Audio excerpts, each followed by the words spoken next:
Le port du masque obligatoire est entré en vigueur à Lyon et Villeurbanne depuis le 1er septembre.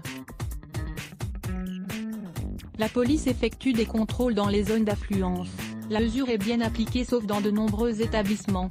Rares sont les visages découverts.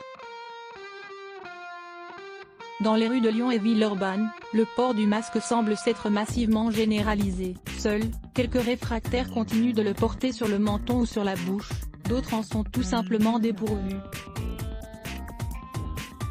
Pour faire appliquer l'arrêté préfectoral en vigueur depuis le 1er septembre, obligeant le port du masque dans l'ensemble des villes de Lyon et de Villeurbanne, la police procède à des contrôles. Cibler les lieux de transmission du virus chaque jour. 8 à 10 opérations sont menées dans les lieux de forte fréquentation.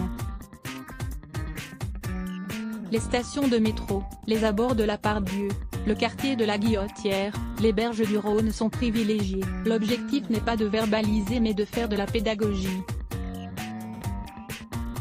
Les policiers font preuve de discernement, insiste-t-on du côté de la préfecture qui ne souhaite pas communiquer les chiffres des PV dressés. Lors de la conférence de presse du préfet, Pascal Mello, lundi 31 août, celui-ci avait expliqué vouloir cibler les endroits où se transmet le virus. Les bars, masques et distancés. Si la mesure est globalement appliquée dans les rues et transports, reste la question des bars et restaurants. Dans de nombreux établissements, la distanciation sociale est inexistante à voir l'affluence aux terrasses.